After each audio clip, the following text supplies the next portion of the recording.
Catus Maximus here. It's been a long day, so I'm just going to do a simple video. These things have been around for a while, but I don't think quite as commercially as this particular unit. Can't really find an exact brand name, but when you search for novelty nuts and bolts motorcycle, there's several of them, but this is one of the ones that comes up. So these are, interestingly enough, for being commercially made, probably from seconds and just spare parts. These things kind of came around as art, kind of shop art of just finding various pieces and then random components and parts that are sitting around the shop and welding them together to create some kind of recognizable object. In this case, a motorcycle. We have ball bearings for wheels, but since they did weld this together, weld spatter has gotten into the wheels so they don't roll too well. We have things like nuts here. These are chain links here. We have an inline 2-cylinder engine there. This is another chain link here, just some random metal cups, little nut here. I guess that's supposed to be the headlight. Not entirely sure how they ended up making the... Hey, it's the lever is just a piece of wire, and then the grip is just some other little weird part. Only way to really describe it. Springs give you exhaust.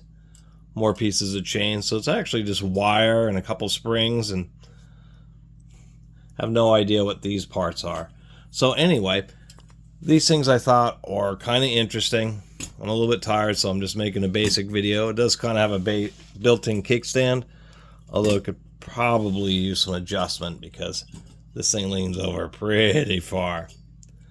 But I always thought these things were neat, and someday I'll end up putting together, maybe it'll be random parts and pieces making a electric drill. But this is a video also for people who may not have been familiar and may not have run into or seen these. I've actually seen a few of them over the years. Some of them looked like they were actually just handmade by somebody. And then there are ones like this, because this type of art's gotten popular enough, and that's kind of the other point of the video, is it kind of blows me away that these types of things do sell enough to actually have a commercial product, to actually pay people to sit there and sort the little parts and weld them all together. And that's probably the biggest deal with this, is all these little spot welds you got to do everywhere, and trying to keep the whole thing kind of lined up properly.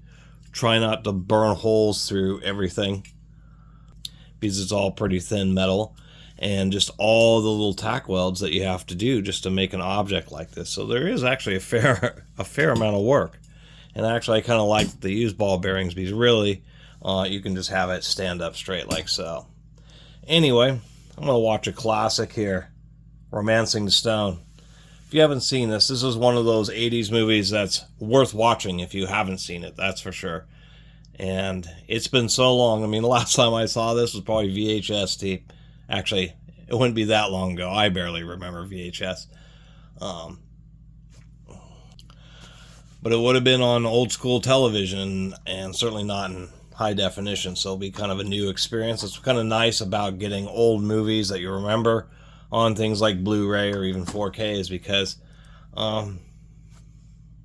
just so much more detail. You just see so many things that you just never realized were there before, because the whole thing was so blurry on how low resolution old TVs were. Anyway, thanks for watching my little funky video here. And I realized that I should make a little nuts and bolts cat. That's what I should do. Anyway, see you next time.